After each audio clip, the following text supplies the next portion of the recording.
Bismillahirrahmanirrahim. Wassalatu wassalamu ala Rasulillah sayyidina wa maulana Muhammadin sallallahu alaihi wasallam wa ala alihi washabihi ajmain. Hal yang menarik dari beberapa sambutan tadi, yang pertama dari ketua panitia,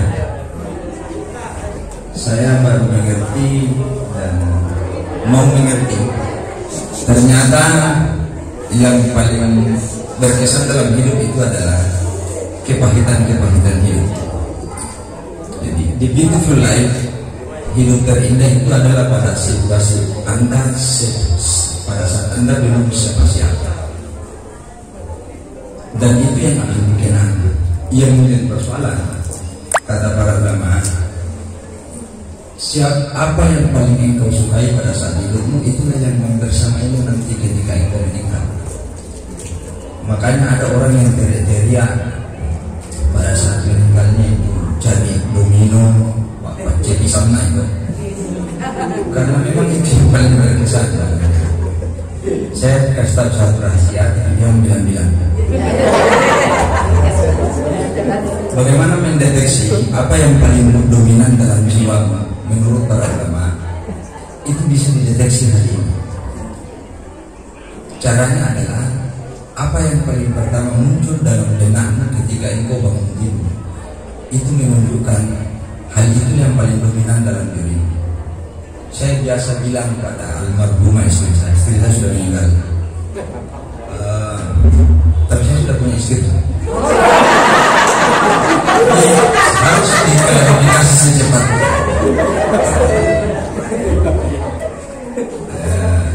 Saya bilang dulu, kalau saya mati nanti meninggal dalam keadaan sakarat, sembunyikan saya dalam kamar. Jangan-jangan sabar nanti ku bilang kalau saya lagi sakarat, kau malu itu karena suamimu itu seorang dai. Saya mulai khawatir dengan diri saya, karena biasanya kalau saya bangun yang paling pertama muncul di pikiran saya itu HP saya. Di mana?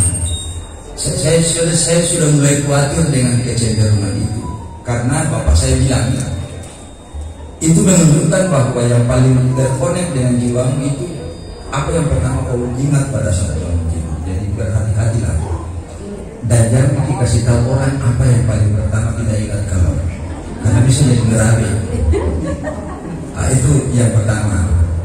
Yang kedua yang paling berkesan di acara ini menurut saya, pada saat momen Pak Kakawin mencium tangan Pak Haji Mahmud, itu saya selalu angkat topi. Saya akan selalu menjadi orang yang hormat setinggi-tingginya pada orang yang selalu mengedepankan moralitas, etika dan akhlak dalam hidupnya.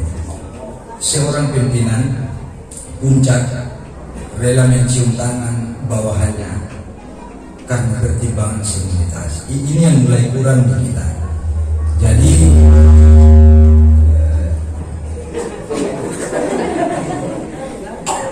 Jadi moralitas itu menjadi penting dalam kehidupan manusia. Dia bisa tidak ditaati karena dia berbeda dengan hukum. Jadi Anda bisa tidak taat pada etika, pada tata krama karena dia bukan hukum. Tapi dia bisa menjadi dasar terhadap penilaian pada orang tentang siapa dia. Itu bisa menjadi asas bagaimana memberi penilaian pada orang lain, bagaimana dia berperilaku dalam kehidupannya terhadap interaksinya dengan manusia lain. Dan itu adalah etika. Dan ini patut dicontoh. Itu yang menurut saya paling berkesan di acara ini. Dan saya kira itu hikmah maulid yang paling luar biasa yang bisa kita bawa pulang. Dalam masyarakat Sulawesi Barat, Pak Nabil, para kiai pada zaman dulu itu mengkreasikan bentuk maulid itu sedemikian rupa. Saya kira di tempat lain juga begitu, tapi ada satu yang unik di Sulbar itu, dan saya tidak menemukannya di tempat lain, yaitu ketupat Nabi. Jadi di sini tuh ada ketupat Nabi, bentuknya kecil seperti bola pingpong. Saya tanya Pak, kenapa ketupat Rasul Nabi itu kecil? Bapak saya bilang, para kiai, para ulama ingin menyampaikan ke masyarakatnya bahwa Rasulullah adalah pemimpin yang selalu mengambil bagian paling sedikit kalau ada apa-apa. Jadi kalau ada pemimpinan lebih banyak ambil dari anak buahnya, pasti bukan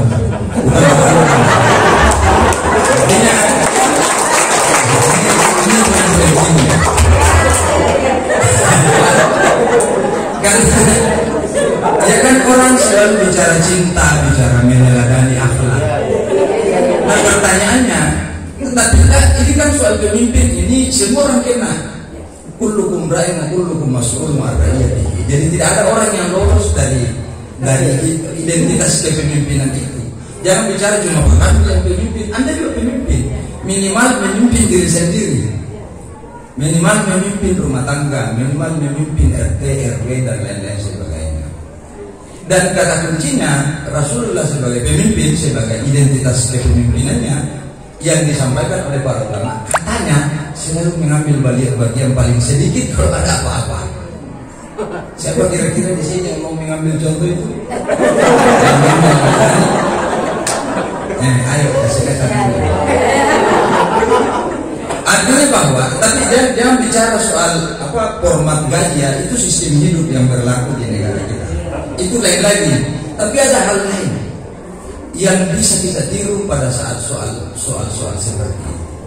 Kenapa Rasulullah selalu ingin membuat berdaya orang-orang di bawahnya? Itu intinya sebenarnya. Poin penting dari kepemimpinan Rasulullah adalah berdayakanlah orang-orang di bawah kepemimpinan. Maka Nabi sangat marah ketika ada orang yang mempekerjakan orang lain dan tidak membayar upah dari pekerja itu. Bahkan memberikan statement, bayarlah upah dari pekerja sebelum keringatnya kering. Nah masalahnya kita ini sebagai ASN kadang-kadang narapeng itu gaji kita. Saya kemarin bicara di bagian ini banyak tepuk tangan. Jadi saya bilang barangkali mereka yang tepuk tangan ini orang-orang yang biasa beraniaya. Sepertinya. Dan saya bilang silakan protes mumpung saya lagi ada di sini. Itu salah satu hal yang luar biasa dari kebudayaan kita di Nusantara ini. Saya bilang tadi bersama Pak Dinar, dia bilang sama saya bahwa ada dua hal yang paling penting di masyarakat kita, keislaman dan kebudayaan yang tidak boleh berpisah. Ketika dia dipisah, saya yakin wassalam ini Indonesia. Maka dua hal ini penting dia. Ada satu hal yang diajarkan oleh para ulama pada masa lalu. Setiap rumah di Sultan dulu, tapi selalu ada guci di depan tangganya di halaman rumah. Selalu ada tempat cuci kaki. Ternyata itu bukan hanya sekedar membasuh kaki, tapi di situ ada makna filosofis. Jangan biasakan membawa sesuatu yang buruk ke dalam rumah. Begitupun ketika engkau masuk di rumahnya orang, bersihkanlah dirimu dulu baru masuk di rumah. Jadi pacing, mohon maaf kami, pacing itu atemu manimindai goyang. Pacing atemu manimindai goyang nata. Jangan bawa sesuatu ke rumahmu dan ke rumah orang lain, sesuatu yang tidak suci.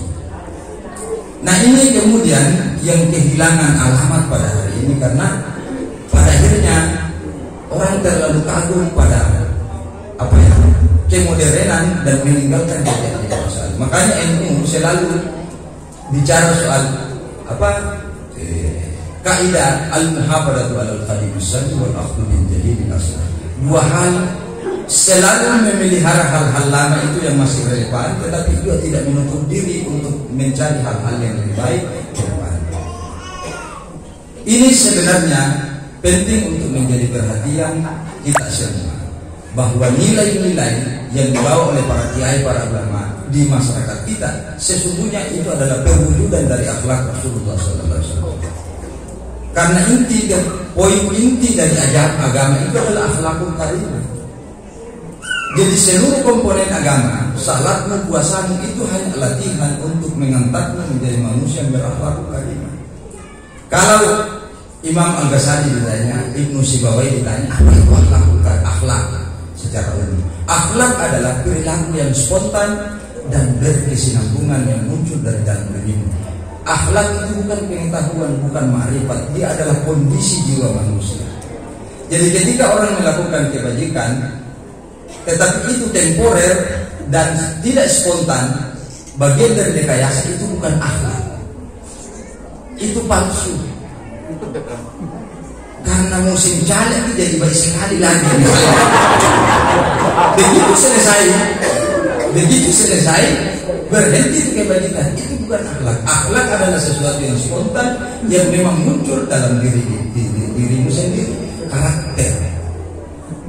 Nah, ketika kebaikan itu sudah menjadi karakter, susah dihindari. Orang tidak butuh lagi mengkampanye Anda untuk bersedekah. Kenapa? Sedekah itu sendiri menjadi karakter. Dia sudah bukan lagi pengetahuan, bukan ma'rifat, tapi sudah menjadi kondisi dalam jiwa. Selama ini kita berada pada tataran akhlak sebagai pengetahuan. Kita semua ini mana yang baik, mana yang buruk. Tapi bagaimana mengeksekusi kebaikan itu sebagai kondisi jiwa, bukan sebagai kepura-puraan. Agama yang berperan di situ. Perbaiki salat tak, kasih baik-baik wudhu tak itu, kasih baik puasa tak, supaya sampai kepada kondisi ini. Jadi tidak ada kepura-puraan. Jadi misalnya para suami yang sangat baik, kalau ada lagi maunya, itu bukan akhlak namanya. Itu muslihat itu. Itu atau sebaliknya istri kalau lagi mau ke pasar baik sekali lagi, itu bukan akhlak. Itu muslihat. Maka oleh karena itu akhlak ini dalam perbincangan kita sebagai keteladanan dari Rasulullah. Orang sudah tahu, Kementerian Agama lebih tahu dari saya soal sejarah hidup Rasulullah. Dia yang bikin kurikulumnya, kurikulum pendidikan agama. Mereka yang tahu, lebih paham daripada saya. Yang jadi persoalan bagaimana mengaplikasikan akhlak itu dalam kehidupan sehari-hari. Minimal menjadi pelayan umat ketika Anda menjadi ASN, bukan lagi menjadi pegawai haram.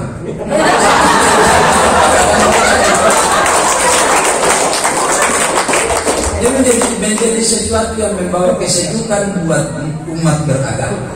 Satu hal yang belum selesai di negeri ini dari Kementerian Agama Indonesia Muhammad Polisi ya, soal kerukunan antar umat beragama itu. Di banyak tempat orang begitu sekali mendirikan rumah ibadah. Entah kaji agama apa. Di komunitas muslim ketika dia berada di tempat yang dia minoritas, susah sekali bikin masjid. Di tempat yang orang Kristen di situ minoritas, susah sekali bikin gereja. Ada apa di Indonesia sebenarnya?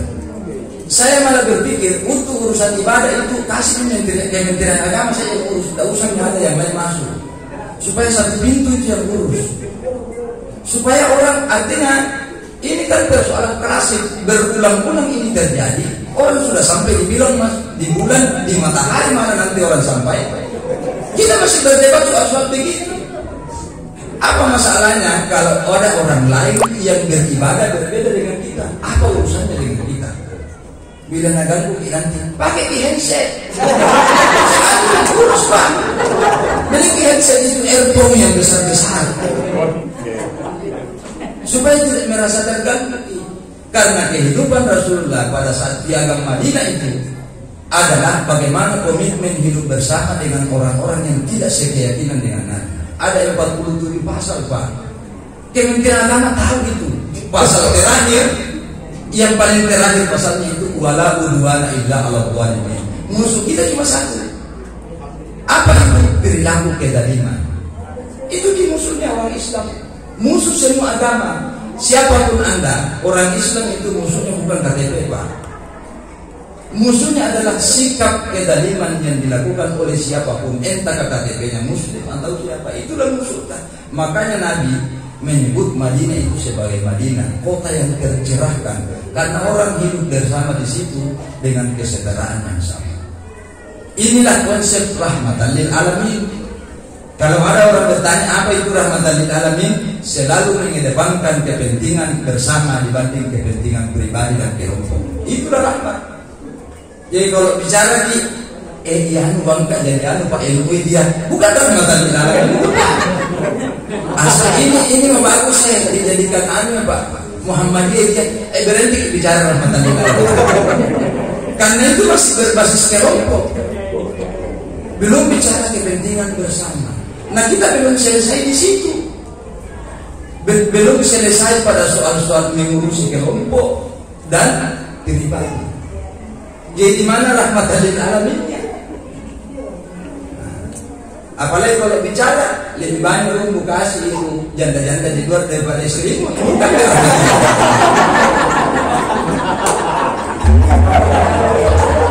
Jadi ini hanya selingan karena hari ini agak apa ya? Saya agak menderita sebenarnya dalam ruangan ini. Karena ada AC dan saya jadi bisa merokok. Yang selanjutnya yang ingin saya sampaikan, ketika Imam Al-Ghazali ditanya soal apa itu yang disebut dengan akhlakul karimah, karena Nabi selalu bilang innama bu'ithu litammima makarimul akhlak. Jadi akhlak yang baik itu yang ingin disempurnakan oleh Rasulullah. Jadi hal-hal yang sudah baik disempurnakan. Ada nilai agama dalam akhlak-akhlak kebudayaan lokal itu. Misalnya di Tawe, jadi pernah bertanya mana dalilnya itu Tawe-Tawe, sampai kiamat tidak mendapat dalilnya. Robe-robe itu kita tidak mendapat dalilnya. Dan jangan hanya karena alasan tidak mendapat dalilnya berhenti iman Tawe-Tawe. Tidak ada dalilnya yang iman Tawe. Karena dosanya lebih besar lagi. Apa? Pasti bilang nih orang-orang di Sampinta, apalagi orang Sulbar, orang Talok, satu kebudayaan dia di Sulawesi. Pasti bilang siapa bapaknya ini tidak tahu sengaja. Bukan dia yang lakukan itu, tapi bapaknya yang kena. Itu dosa Pak. Akhlakul karimah. Jadi kata Imam Ghazali, dalam diri manusia itu ada 4 hal yang paling penting sebagai potensi yang diinstal langsung oleh Tuhan dalam diri manusia. Ada namanya al-aqliyah, kemampuan berpikir. Makanya agama itu selalu beriringan dengan akal. Walaupun kadang-kadang orang harus menyerah pada wahyu ketika akal sudah tidak mampu lagi mencapai itu. Karena akal itu artinya bahwa manusia diharapkan untuk berpikir. Tapi persoalannya, kata Imam Ghazali, dia harus proporsional dan dia harus adil. Kalau kamu menganggap dirimu berpikir, maka hormatilah pikiran orang lain juga. Jangan berpikir bahwa cuma kamu yang berpikir, orang yang berpikir. Iya, itulah konsep rahmat. Salah kamu, tidak salah yang berbeda cara berpikir. Kenapa kamu bentrok? Karena kamu menyalahkan cara berpikir orang. Kenapa mazhab ada banyak macam? Karena metodologinya yang berbeda-beda. Dan lahirlah hari ini keragaman itu. Nah sekarang kita mau aplikasikan dalam kehidupan bersama. Jangan pergi saling mencela antara Amin, antara Prabowo, Ganjar. Kenapa? Ya itu caranya berpikir dari sudut pandang yang berbeda. Karena sudah diakui manusia itu diberi akal oleh Tuhan untuk berpikir. Yang jadi persoalan adalah perbedaan kita dan berpikir dari sudut pandang yang berbeda. Makanya ada anekdot soal bagaimana tiga orang buta disuruh pegang gajah, yang satu pegang belalainya, yang satu pegang kakinya, yang satu pegang ekornya. Masing-masing jawabannya berbeda karena dari sudut pandangnya. Kita ini ibarat orang buta yang tidak mampu menjangkau semua hal, punya keterbatasan. Yang kedua, dalam diri manusia itu al-ghadabiyah namanya, sifat marah sebagai bentuk pertahanan diri manusia terhadap serangan dari luar. Manusia tidak dilarang marah. Tuhan tidak pernah melarang Anda marah, Rasulullah tidak melarang Anda marah. Tapi yang dipersoalkan agama adalah bagaimana mendudukkan amarah itu pada tempat. Ada sesuatu kalau dalam bahasa lokal, dia itu apa-apa barang dia sarai. Tapi dia kayak sarah anda barang dia sarai. Mengerti ini? Iya. Oh, kalau anakmu tidak salat dan istrimu perlu dimarah karena itu ada hubungannya Anda di akhirat nanti. Ikuti nasihat Tuhan, kalau tidak salat ini dua kelompok manusia ini, anak dan istri. Tapi kalau tetanggamu tidak salat dia bikin pusing. Kalau dia masuk neraka tidak ngajak kalau pusing-pusing itu. Artinya ada tempatnya orang jengkel. Makanya Nabi bilang salah satu kelompok manusia yang tidak diajak bicara oleh Allah nanti di akhirat adalah para suami yang tidak memiliki kecemburuan pada istrinya. Itu amarah sebenarnya. Tapi jangan juga overdosis itu cemburu. Overdosis itu apapun yang proses pasti bermasalah. Jadi ada orang berkelahi dengan istrinya, hanya karena istrinya mimpi suaminya kawin lagi.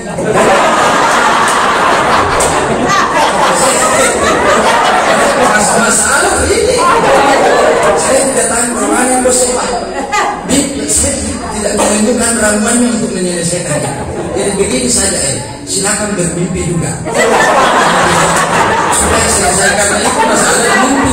Jadi selesaikan dengan mimpi. Artinya bahwa ini sudah tidak sehat ini. Ada dua orang jengkel karena istrinya dituntut. Kenapa saya tidak tadi bicara sama penjual sayur? Ya bicara itu Pak membeli. Artinya pada tempatnya Pak. Yang ketiga, dalam diri manusia itu ada dibilang alhamnya kehendak. Jadi manusia boleh bermimpi untuk menjadi apa saja. Jangan halangi orang untuk menjadi apa. Mau jadikan will, mau jadikan depa, silakan, itu mimpi Anda.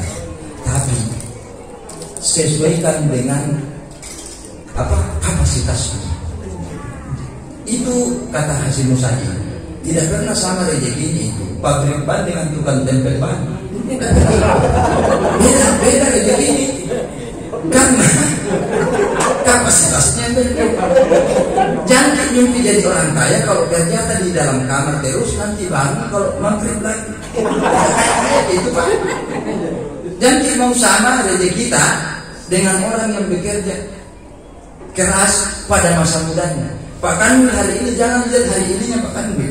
Tanyakan apa yang bikin dulu waktu sekolah. Itu yang penting.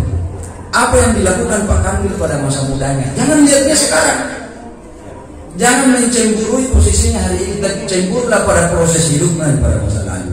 Itu disebut dengan cita-cita, keinginan yang proporsional, yang punya tempat. Dan jangan halangi orang untuk bercita-cita. Sama dengan kadang-kadang ada orang baca maulid, mudah-mudahan bisa disampaikan, diteruskan pesan-pesan saya ini. Ini kan orang Mandar itu selalu pakai media pohon pisang. Saya biasa temukan itu pohon pisang yang belum berbuah dipotong. Saya bilang ini menyalahi rahmatan lil alamin. Jadi kasih kesempatan untuk pisang berbuah baru ambil.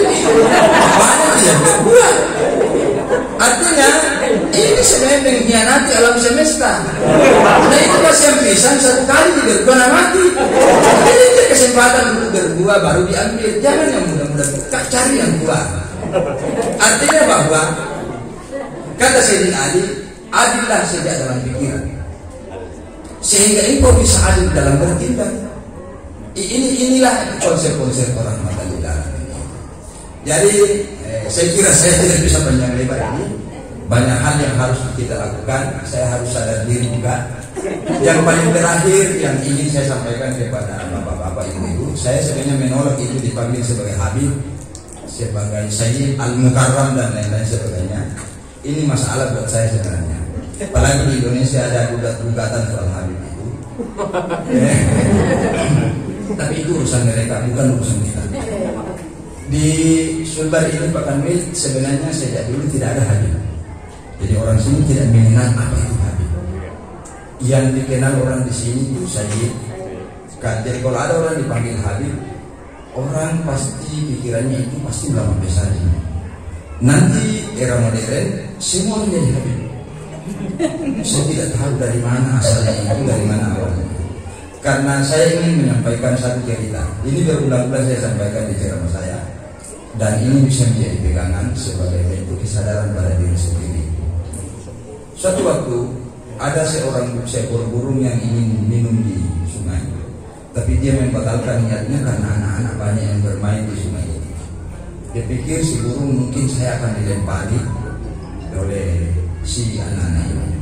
Nah setelah lama menunggu, anak-anak sudah pada pulang, si burung mau turun. Tiba-tiba ada orang tua datang ingin berburu. Si burung ini berpikir, tidak mungkin juga ini orang tua melempar saya, dia sudah tua kok. Akhirnya dia turun, ternyata perkiraannya meleset. Orang tua tadi melempar si burung dan butalah matanya si burung ini. Karena peristiwa ini terjadi pada era Nabi Sulaiman, dilapor sama Nabi Sulaiman, masuk di pengadilan. Akhirnya keputusan pengadilan Nabi Sulaiman, orang tua ini harus dibutakan juga matanya sebagai hukum kisas karena dia membutakan mata dari si guru. Semua yang hadir di situ setuju kecuali si guru. Nah si Sulaiman tanya, kenapa kita tidak setuju? Sebenarnya orang tua ini tidak butuh dihukum seperti itu ya Rasul. Dia hanya butuh untuk dilarang berjenggot seumur hidupnya dan pakai serban. Kenapa? Gara-gara jenggot dan serbannya lah sehingga saya tertipu.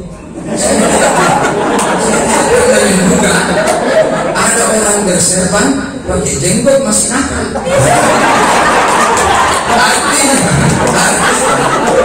Artinya kalau ini menjadi kesadaran bersama, aman ini bukan? Aman ini dunia. Saya tidak enak disebut Habib karena itu menjadi permasalahan buat saya. Banyak ekspresi kemanusiaan kita yang tidak bisa saya ekspresikan hanya karena saya Habib.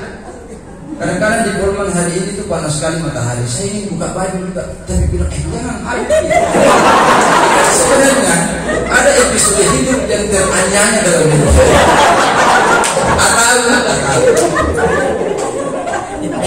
Ada pertanggungjawaban identitas sosial, itu intinya sebenarnya. Jadi kalau Anda SMP menang, tunjukkanlah dirimu sebagai orang yang ikhlas beramal. Karena ada identitas di situ. Jadi kalau ada orang anak muda yang mau bonceng sama pacarnya di pantai, itu bisa dimaklumi karena masih muda. Tapi kalau ada orang tua masih membonceng cewek, itu masalah. Kenapa? Ya tanya jamaah-jamaah. Apa yang kerjanya? Itu kerjanya anak muda.